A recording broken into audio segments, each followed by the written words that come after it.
Jemaat Tuhan, kita akan membaca dan merenungkan firman Tuhan dari Lukas pasal 23 ayat 26 sampai 43.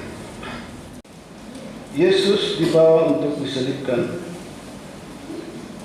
Ketika mereka membawa Yesus, mereka menahan seorang yang bernama Simon dari Kirene yang baru datang dari luar kota. Lalu diletakkan salib itu di atas bahunya supaya dipikunya sambil mengikuti Yesus. Sejumlah besar orang mengikuti dia, di antaranya banyak perempuan yang menangis dan meratapi dia. Yesus berpaling kepada mereka dan berkata, "Hai putri-putri Yerusalem, janganlah kamu menangisi aku, melainkan tangisilah dirimu sendiri dan anak-anakmu. Sebab lihat, akan tiba masanya orang berkata, berbahagialah perempuan mandul dan yang rahimnya tidak pernah melahirkan, dan yang susunya tidak pernah menyusui. Maka orang akan mulai berkata kepada gunung-gunung, runtuhlah menimpa kami, dan kepada bukit-bukit, timbunilah kami. Sebab jikalau orang berbuat demikian dengan kayu hidup, apakah yang akan terjadi dengan kayu kering? Dan ada juga digiring dua orang lain, yaitu dua penjahat, untuk dihukum mati bersama-sama dengan dia." Yesus disalibkan. Ketika mereka sampai di tempat yang bernama Tengkorak, mereka menyelipkan Yesus di situ dan juga kedua orang penjahat itu,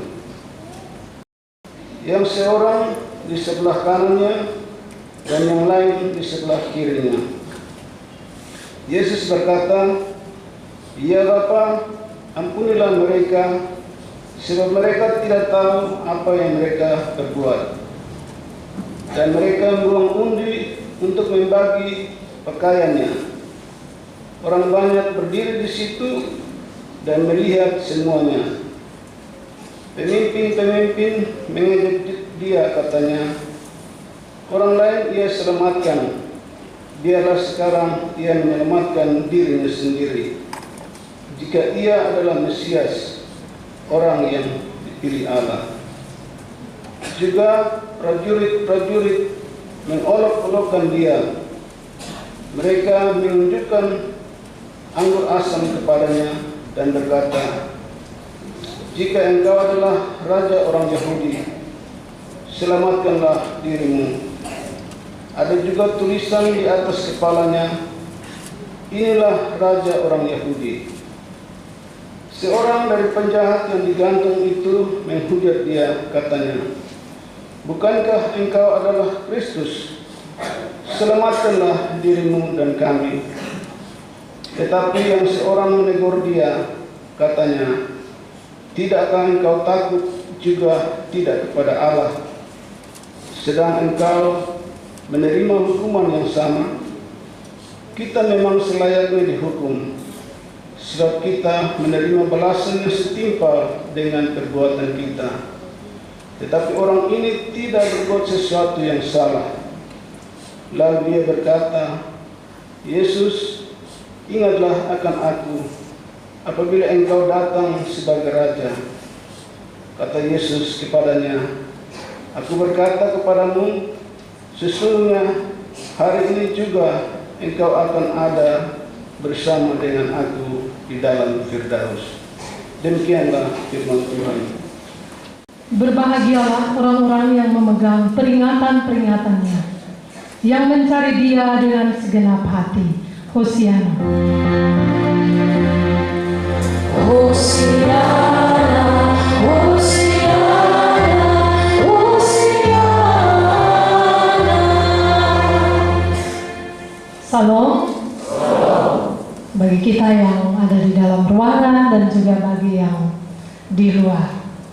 Hari ini kita merenungkan firman Tuhan tadi bersama dengan semua warga Genit. di bawah satu tema, penderitaan Yesus memutus rantai kekerasan. Penderitaan Yesus memutus rantai kekerasan. Bapak Mama, saudara-saudari jemaat Tuhan yang terkasih, ada seorang teolog Asia yang cukup terkenal dari Jepang, namanya Kosuke Koyama. Berkenaan dengan sikap orang yang hendak mengikut Kristus, dia membandingkan gambaran salib dengan rantang makanan yang bergagang. Menurut dia, rantang makanan yang bergagang itu dengan mudah ditenteng, dibawa kemana saja. Dijinjing juga bisa. Tetapi baginya salib tidak memiliki gagang. Harus dipikul tiap-tiap hari. Sehingga ungkapan yang sangat terkenal dari teolog ini, dia katakan tidak ada gagang pada salib. Hal ini mau menunjukkan bahwa setiap orang Kristen harus memikul salibnya setiap hari dengan kesungguhan hati dan pikirannya. Salib harus dipikul di bahu, bukan ditarik atau ditenteng. Dalam bacaan kita tadi, kita melihat gambaran Yesus memikul salib menuju Golgota. Di situ ada seorang yang bernama Simon dari Kirene. Dia pun diminta untuk turut memikul salib Yesus. Itulah sebabnya sebagai orang Kristen kita juga biasa diminta. Sebagai tanggung jawab pengikut Kristus, kita pun harus memikul salib. Ia menurutinya. Disebutkan pula sejumlah besar orang mengikuti dia. Di antaranya juga ada perempuan-perempuan yang menangisi atau meratapinya. Nah, mengapa mereka menangisi atau meratapi Yesus? Oleh sebab tentu mereka tidak tega melihat Yesus harus memikul salib yang berat. Mereka berpikir bahwa Yesus begitu menderita. Yesus perlu dikasihani. Mereka ingin menolong, tapi mereka tidak memiliki kemampuan. Mereka tidak berdaya menghadapi para penguasa yang begitu kuat, jahat dan bengis, yang telah menjatuhkan hukuman mati kepada Yesus. Bertindak sewenang-wenang, menjatuhkan hukuman yang berat kepada Yesus. Perempuan-perempuan merasa iba melihat Yesus yang menjadi korban. Mereka menangis melihat apa yang terjadi. Melihat Yesus dibenci walaupun tidak bersalah. Melihat Yesus yang diolok-olok dan dipermalukan di depan banyak orang. Mereka sangat sedih.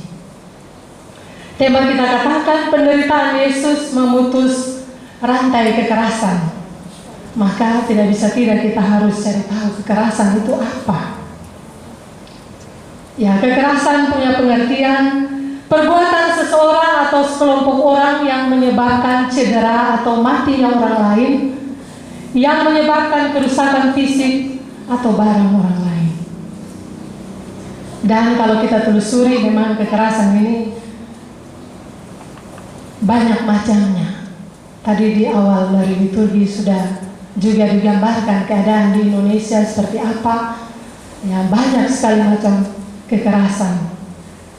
Tapi kita tidak akan mengulas semuanya. Mari kita melihat apa yang ada dalam bacaan kita tadi. Kekerasan apa yang diterima Yesus. Kekerasan secara verbal atau lisan. Dalam bacaan kita tadi, Yesus diejek, diolok dengan kata-kata. Kekerasan dalam kehidupan kita banyak macamnya. Kata-kata ini juga kita bisa menemukannya lewat berbagai cara. Ucapan secara langsung yang terdengar dari intonasi, lewat gestur tubuh yang mengejek, lewat media sosial, maupun secara tidak langsung atau terselubung. Ya, dalam pandangan mereka Yesus sama sekali sudah tidak menarik. Bajunya yang lusuh dikoyakkan mendapat penghinaan, perundungan, maka genaplah yang dikatakan Yesaya, begitu buruk rupanya seperti bukan manusia lagi, sehingga banyak orang mengira bahwa ia kena tulah. Ia dihina dan dihindari orang. Selanjutnya ada kekerasan secara fisik. Dia disebut raja, tapi kenyataannya bukan raja yang duduk di singgasana yang megah, melainkan ia disuruh memikul salibnya. Raja yang mendapat pukulan diperlakukan tidak adil, sehingga dapat dikatakan Yesus menderita secara fisik dan psikis. Nah, perempuan-perempuan yang melihat Yesus menangisi dan meratap. Ya, namun cukup mengherankan bahwa Yesus tidak mau menerima tangisan atau ratapan mereka. Kenapa, Mama? Malah Yesus berpaling dan katakan, tangisilah dirimu sendiri dan anak-anakmu. Tangisilah dirimu sendiri dan anak-anakmu. Mengapa Yesus tidak mau ditangisi, dikasihani oleh perempuan-perempuan yang ada saat itu, yang pastinya adalah sahabat-sahabatnya juga? Bapak Mama jemaat Tuhan yang terkasih, Yesus tidak mau ditangisi, dikasihani. Kita harus ingat bahwa Ia sendiri pernah katakan, Akulah jalan dan kebenaran dan hidup.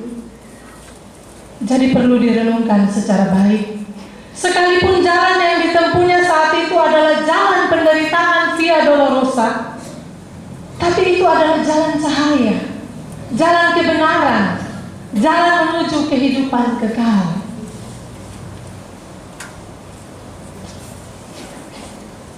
Ya, memang saat itu perempuan-perempuan dengan mudah menilai penderitaan Yesus, ya, sehingga mereka jatuh kasihan, ya, memikirkan Yesus keadaannya.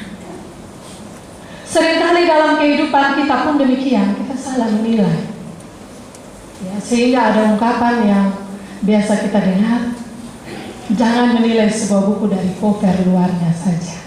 Jangan menilai orang dari tampilan luarnya saja. Bisa-bisa kinclong di luar tapi dalamnya penuh duri. Mereka dengan mudah menilai bahwa Yesus menderita, Yesus mengalami kekerasan,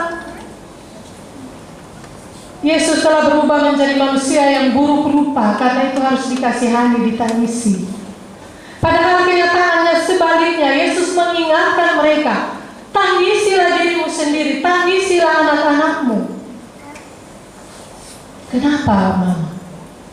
Ada persoalan di situ. Persoalan yang dihadapi pada zaman itu, dan juga kita akui pada zaman ini pun persoalan-persoalan itu tetap ada.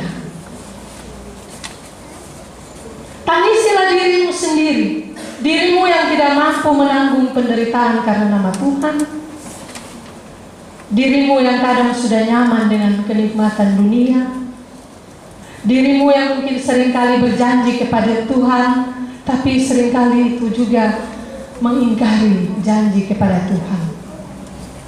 Tangisilah dirimu yang tidak mampu memenangkan setiap cobaan. Yesus tidak mau ditangisi karena Ia ada pada jalan yang benar, jalan terang, sekalipun berbalut penderitaan yang hebat. Yang Ia minta adalah tangisilah anak-anakmu sendiri. Mengapa anak-anak perlu ditangisi? Oleh sebab mereka hidup dalam dunia yang kacau, dunia yang keadaannya yang salah dibenarkan, yang benar disalahkan. Mereka hidup di dunia yang rentan dengan berbagai bentuk kekerasan, bahkan menjadi pelaku-pelaku kekerasan itu sendiri.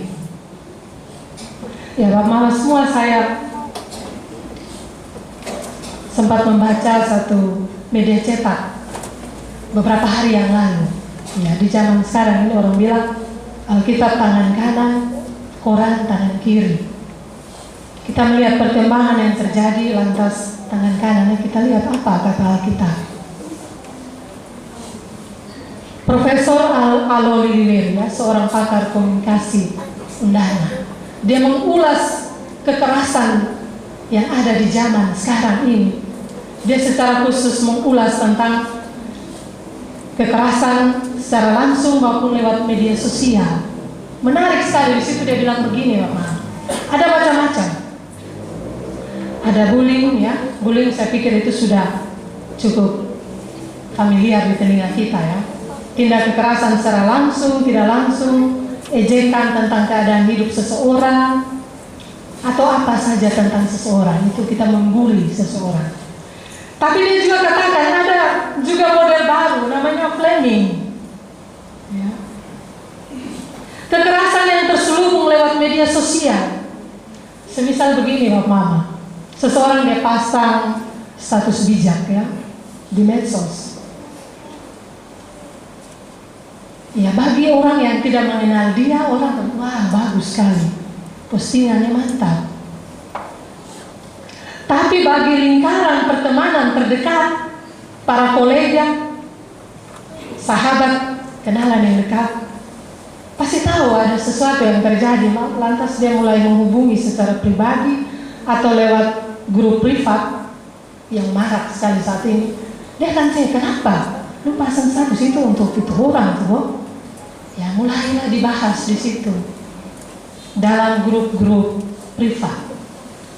Disitulah kekerasan terselubung berlangsung yang melibatkan semakin banyak orang.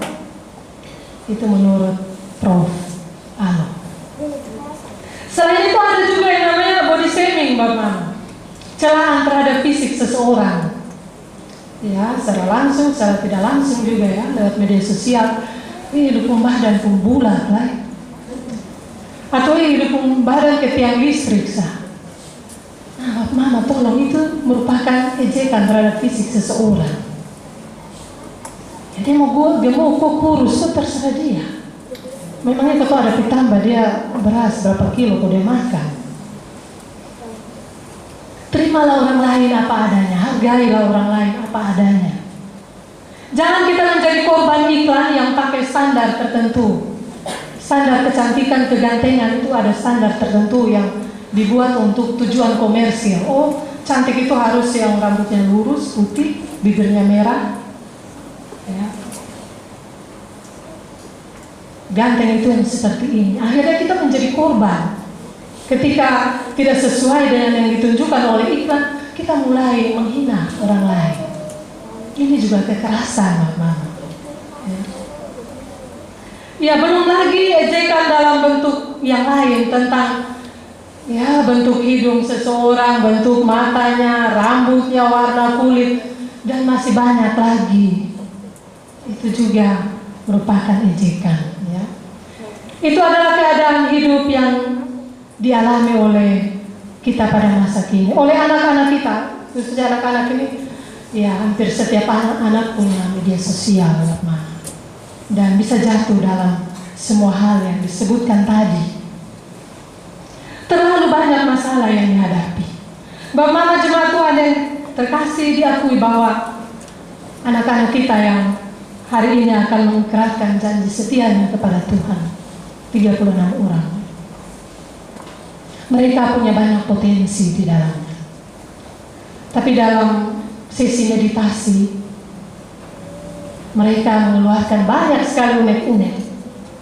Ya. Mereka juga sudah terjatuh dalam banyak sekali hal yang mungkin tidak berkenan kepada Tuhan. Terjatuh dalam pergaulan bebas, miras,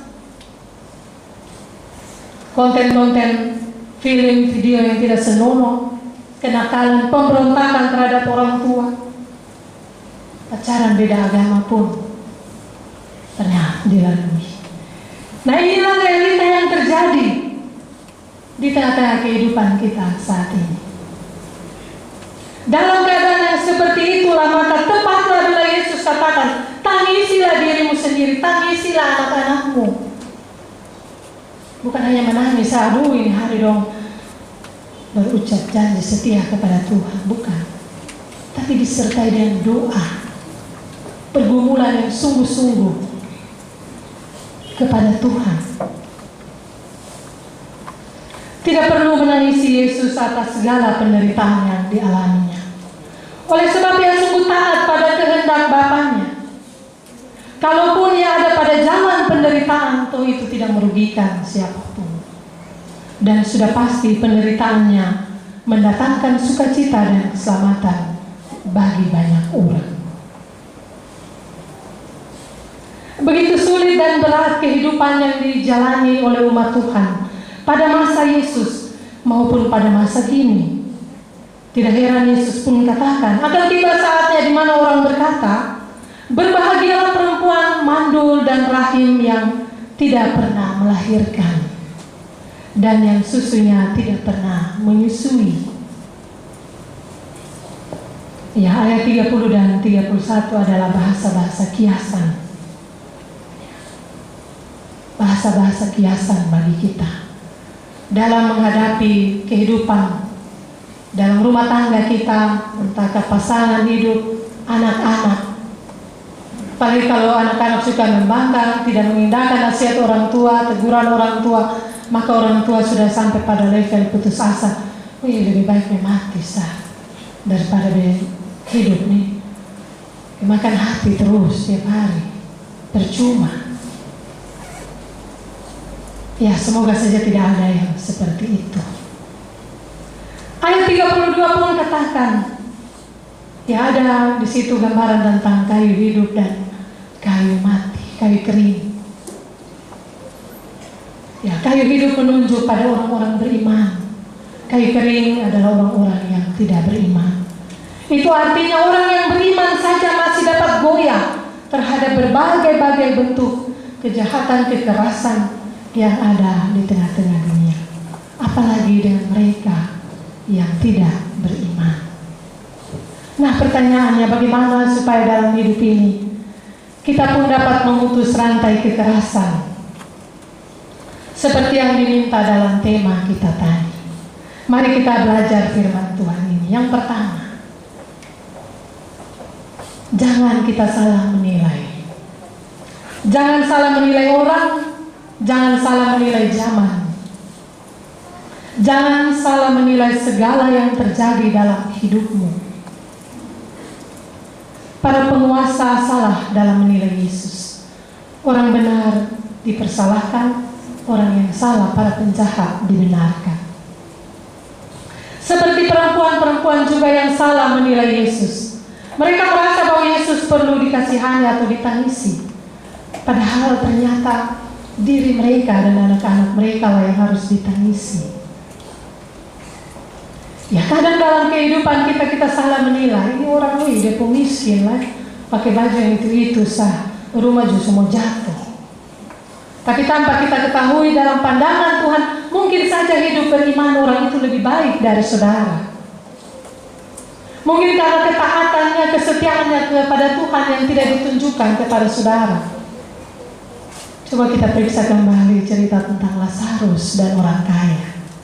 Lazarus yang tampilannya buruk, tapi mendapat bagian dalam kehidupan kekal. Yesus yang menerima berbagai bentuk kekerasan, tampilannya sudah tidak menarik lagi. Semaraknya telah hilang. Namun pada akhirnya kemuliaanlah yang diterimanya. Banyak kasus saat ini juga akibat kita salah menilai. Ya. Akhir-akhir ini banyak orang kaya baru ya di media sosial itu ditangkap polisi. Banyak orang yang tertipu ya karena ada investasi bodong dan lain sebagainya. Kelihatannya dia kaya, hidup serba ada, dia elu-elukan, tapi sudah tahu dia menipu banyak sekali orang. Dia pengutang sudah ada di mana-mana, tidak terhitung. Kita pikir ya hidup ada baik. Tapi ternyata orang salah menilai. Ya, di akhir-akhir ini juga jangan sampai kita salah menilai zaman. Zaman yang serba instan, Mama. Kita makan juga makan mie instan, mau belanja juga belanja online, serba gampang. Hujan son ada juga bisa dipesan hujan. Hujan terlalu banyak juga bisa dihentikan lewat pawang hujan. Ya, viral beberapa waktu lalu ya.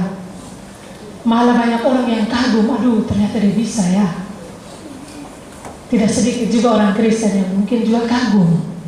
Tanpa menelusuri lagi itu dia sebenarnya buat apa kok dia bisa seperti itu. Kadang kita lupa ada kisah dalam perjanjian lama ketika tongkat Harun berubah menjadi ular. Harun seorang hamba Tuhan. Tetapi penguasa Mesir juga menampilkan tukang-tukang sihir. Tongkat mereka juga berubah jadi ular, Bapak.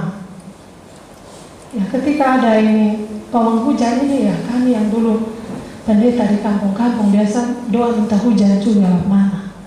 Aduh ini bagaimana? Kita hidup di dunia yang serba instan, tapi jangan sampai kita salah menilai zaman. Bagi anak-anak yang terkasih yang hari ini akan diteguhkan, pandai-pandailah menilai zaman peradaban di mana engkau hidup saat ini. Banyak hal yang ditawarkan dunia, kesenangan-kesenangan semu, kesenangan-kesenangan sesaat yang berakibat pada penderitaan yang panjang. Jangan engkau salah menilai. Jangan sampai pada akhirnya penyesalan. Penyesalan selalu datang terlambat. Kalau di awal ya pendaftaran ya namanya.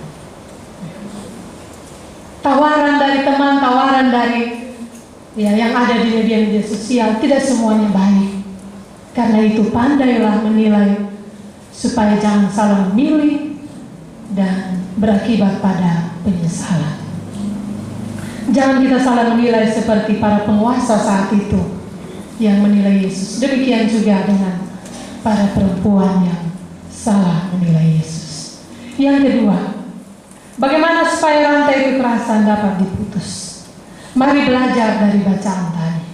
Hentikan berbagai ucapan-ucapan yang mengolok orang lain, mengejek, menghujat secara langsung, tidak langsung, secara sembunyi-sembunyi, terselubung lewat media sosial, lewat privat group, lewat tindakanmu, lewat gestur tubuh, lewat nada bicara yang menghina. Cukuplah Yesus yang mengalami semua itu.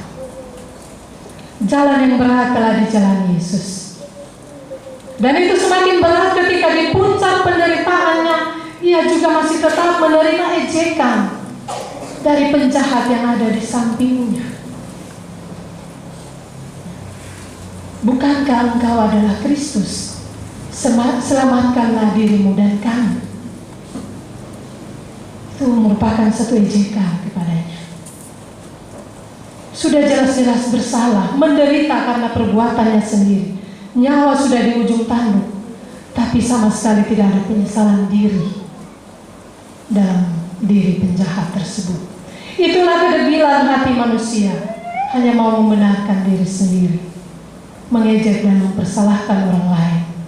Bahkan tidak ada sedikit pun penyesalan dan rasa takut akan Tuhan. Manusia yang seperti demikian, ya tentu di dalam kehidupannya tidak akan melihat sesuatu yang baik, bahkan di akhir hidupnya sekalipun. Mari kita belajar dari keadaan yang diterima oleh Yesus untuk menolak segala bentuk ucapan, tindakan yang menimbulkan kekerasan. Yang ketiga, bagaimana memutus rantai kekerasan? Marilah meneladani Yesus. Ia tidak membalas segala kejahatan kekerasan yang diterimanya, karena ia tahu jalan penderitaan tersebut menuju Firdaus. Ingat bahwa tidak ada gagang pada salib untuk mempermudah kita. Salib harus dipikul dengan setia sampai akhir hidup. Jangan sampai kesetiaanmu pasang surut menjadi jemaat. Biasa orang bilang menjadi jemaat baptis di nikah. Datang ke gereja waktu mau baptis anak, sesudah itu hilang. Kapan-kapan depo anak mau sidi, baru dia datang. Anggota sidi juga habis sidi dia hilang, jadi anak yang hilang. Nanti kaget-kaget dia muncul, Pak Pendeta, Ibu Pendeta, kenapa? Kita mau daftar apa? Daftar nikah. Nah, semoga yang 36 ini tidak seperti itu. Menjadi seorang murid yang taat dan setia sampai akhir hidup. Yang setia memikul salib hingga pada akhirnya membawa keselamatan bagi dirimu sendiri. Dalam bacaan kita minggu lalu, ketika Yesus dia mengalami penderitaan, disebutkan bahwa ia sudah duduk di sebelah kanan Allah. Lukas 22 ayat 69. Ketika dia mengalami penderitaan, di situ ia katakan ia sudah ada duduk di sebelah kanan Allah. Mama ingat ini, kalau dalam hidupmu mengalami penderitaan karena nama Tuhan, karena melakukan sesuatu yang benar, Lukas 22 ayat 69 katakan sebenarnya engkau sudah ada di sebelah kanan Allah, posisi yang diperebutkan oleh murid-murid. Ya, akhir renungan, ada 2 orang yang memikul salib dalam hidupnya. Dalam perjalanan salib terasa sangat berat. Orang pertama dia berusaha untuk terus memikul salib tersebut. Sekalipun berat, sekalipun terasa sangat sakit, dia terus berjalan dengan memikul salibnya sambil memohon pertolongan Tuhan. Sedangkan orang yang kedua hanya menghujat, menggerutu, mengomel. Mengapa salib saya berat? Mengapa tantangan dan cobaan ini banyak sekali? Dia memotong salibnya sehingga perjalanan pun terasa ringan, enteng. Memotong salib ini ya, dia tidak tahan terhadap cobaan, tawaran dunia yang memikat, gemerlapnya mamon. Dia tidak tahan. Dia potong salib, hidupnya jadi enteng, ringan. Namun akhirnya tibalah mereka pada penghujung jalan kehidupan masing-masing.